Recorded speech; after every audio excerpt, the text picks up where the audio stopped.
Do not worry. In the pursuit of law and order, pursuant to my directions, you do not have to worry about criminal liability. I will go to the prison for you. I take full legal responsibility.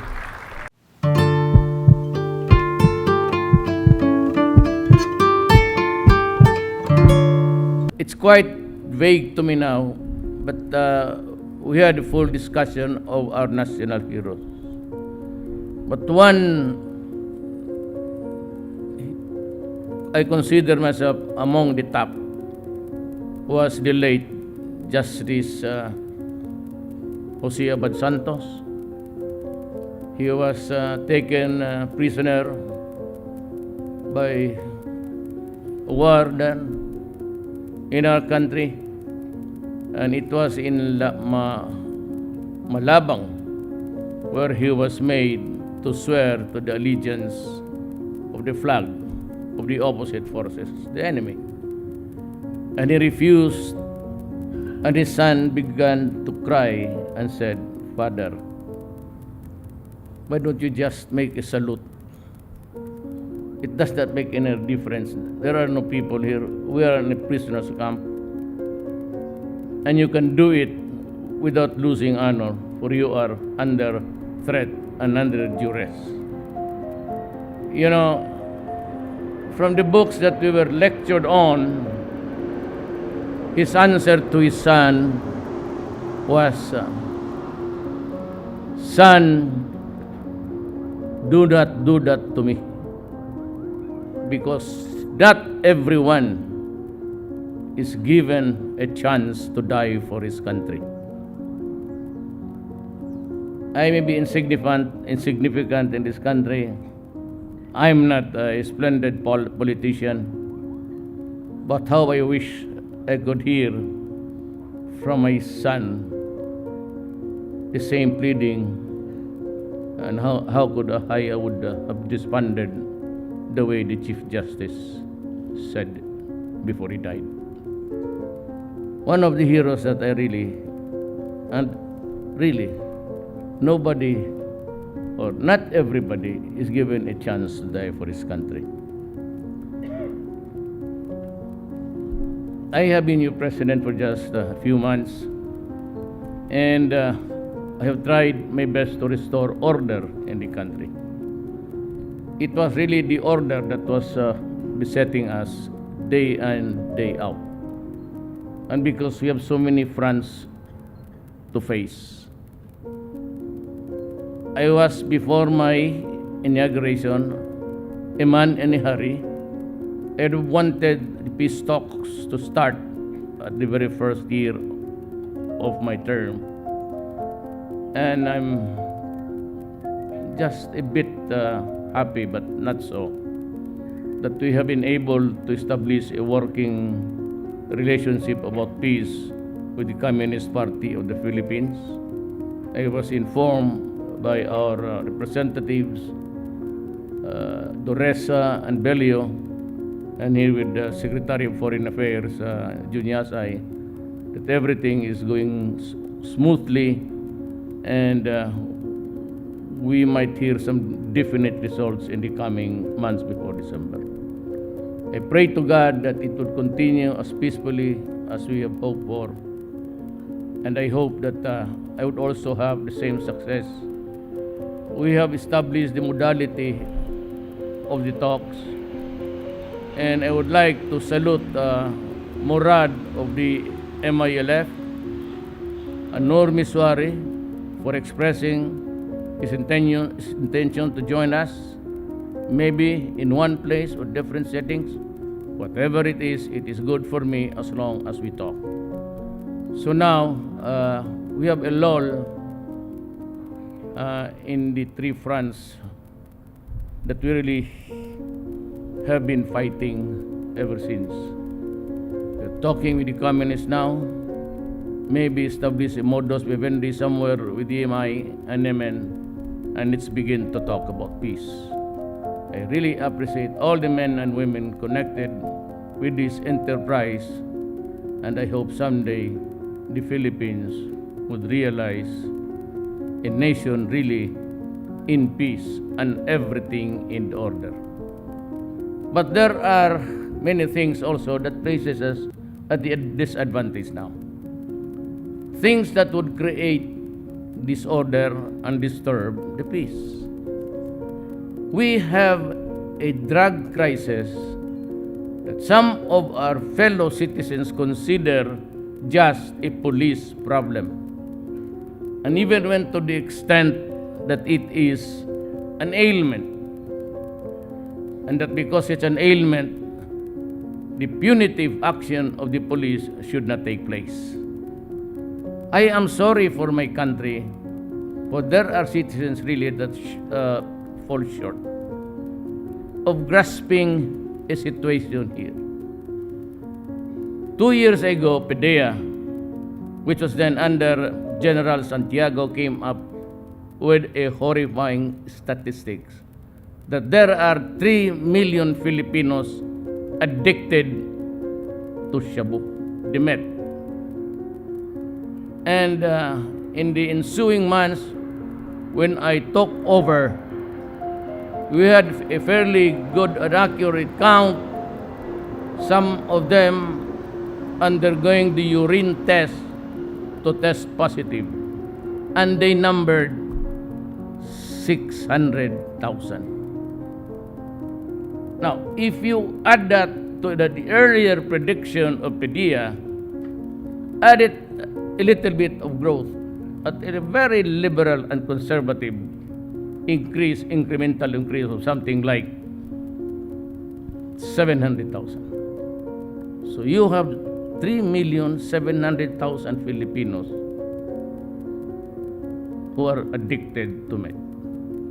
The problem is the eternal fight between the rich and the poor. And this, strife was injected almost into the level of a contentious issue about drugs. They would want to make it appear that just because this guy is poor and therefore he should not be made accountable to law but placed in a hospital. And even if we wanted to, we do not have the hospital beds of that number. Simply cannot be done. I said, well, he is poor, and whether he has been selling and destroying the lives of people just so, but he is a poor, so it is the poor now that want a special privilege because they have been attacking worse. So where are the big fish? Time and again I told you, I hope this matter can enter the gray matter between your ears. Kung may utak ka, they are no longer here. They are no longer here, but they continue to play the game. What we have on the level of the streets are the lieutenants at saka yung mga basurero. The only problem now is that a few months before I started, the players involved the law enforcement agencies of our country. And that makes us very, very sad. And that is why there is the ready explanation of why so many. You can just imagine a country with 3,700,000 addicts and say that they are just users. My God, if you are a user, you are a pusher. You have to connect somebody to finance because you have to fix everything. That is why they go around killing people, and when they go skunk in their brain, they rape children, they kill them, rob, and these statistics were never brought up to these people crying about justice. My God, if you want justice to be done, it has to be against everybody. Do not give me that. that just because he is poor, he has to earn, he has to sell shabu. And that act does not really matter to some because they should be protected. I do not simply disagree with you. I consider the fight against drugs a war. There's a crisis in this country. It's drugs. We might still end up like the South American countries under fractured governments. I am declaring war. I am not ordering the police to just a few punitive action. That's why it was not me or I that declared the drug problem and placed it at a level as a national security threat. It was President Arroyo then who was so worried about the problem that she raised it to the level of as a national security threat, and therefore calling the armed forces to do something about it also. But it was not just being brutal that, usually the army does not. If the military will not do its part and leave it to the police alone, we cannot ever suppress the drug problem. It has infected every nook and corner of this country, involving generals, mayors, governors, barangay captains, and so many of the ninjas. They call them, these are the police who are into it. So today I might be inclined to place a reward on their head, the members of the ninja or members of the police who are then protecting the drug syndicates in this country. I'm placing per head 2 million. And if you are there, you might want to ipagbili mo na yung mga kaibigan ninyo. I want the police and the armed forces to destroy the drug apparatus in this country. We are a transshipment of so many countries. I just, for a matter of courtesy, in front of the diplomatic corps, I might just do it some other time. But we all know that the Philippines is also a transshipment. If I could just have the matrix there in front of you, then maybe you'd start to believe in me. I have this sole duty. I am no big politician. I am just a mayor of a faraway city in the south, just facing Australia. And on a clear day, you can see the Australians swimming there in the beach. I came from that place, and I was not even a national figure. But what brought me to the presidency, I really do not know. What gave me, what is really with a huge 15 million, 6 million of which was really the margin above my closest opponent. So what is the message of the Filipino? Well, I conducted a very simple campaign. And I said, my countrymen, if given a chance by God and the Filipino people, I would destroy corruption in government. And it will be done. Whether they like it or not, it will be a clean government at the end of the day. I said I will fight criminality and drugs. Most of the criminal acts are really on the account of the drug meanings. So, I will not relent. The campaign will be continuous, and I will be, as I have said in the campaign rallies all over the country, I will be harsh as I can ever be. When you fight a war, do not give me. I will finish this problem of corruption, drugs, and crime. And I hope at the end of my term, and even if it's I've been telling Congress, hurry up the federal system, because I said, you follow the country with the presidential office, because that would hold together the country. For example, like France, the only elected leader is aside from nationally, it's the president. He has a very limited powers, but powerful ones. Powerful statements, but very limited. Do not ever commit the mistake, Filipinos, of going into a pure parliament. It would be disaster for this country. Somebody should hold the armed forces and the police to control the country. In the meantime that we march forward to the progress to the next century, and after this, children and our children would have proven it. But at this time, it would be good to have a federal system, because the present unitary type has done us no good.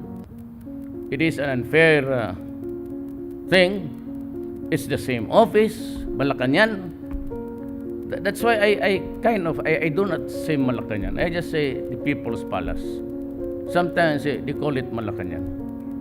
The word Malacanang is one of the vestiges of imperialism. I'm not comfortable with it, actually.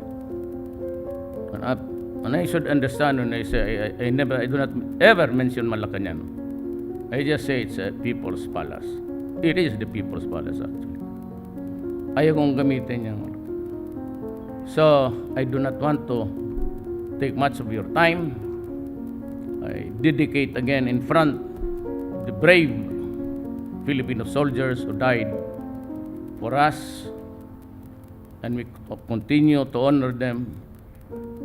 And this message I have imparted to the military and the police very clearly. You will have my support.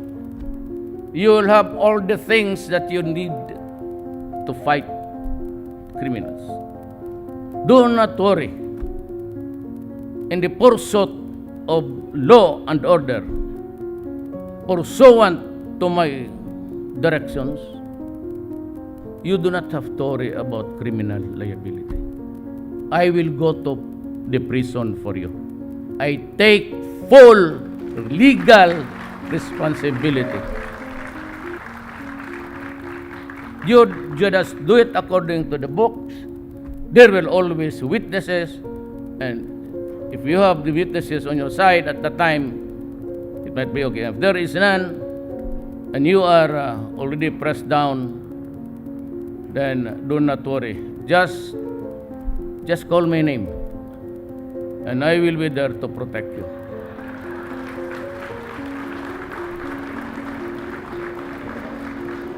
But for those in government, the police, the corrupt police, and the corrupt judges and the corrupt prosecutors, there will be a day of comeuppance.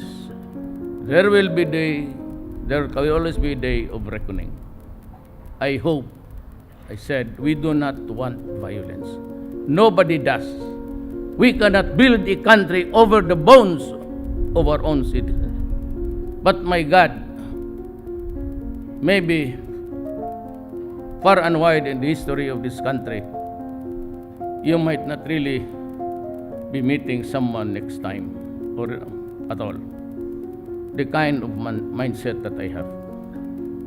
My country first. Do not destroy the Philippines. As it is, you had drug and criminality has destroyed a part of this generation, our children. You do not hit them hard because the corrosive money effect of money corrupts everybody there. You'd be surprised, the generals and all. Bantay kayo dyan. Talagang matindi to. But as far as I'm concerned, if you are with the government, if you are with the law enforcement, and you start to, then you, I will not allow you to be buried here. No such thing. I'll burn you at the cremation.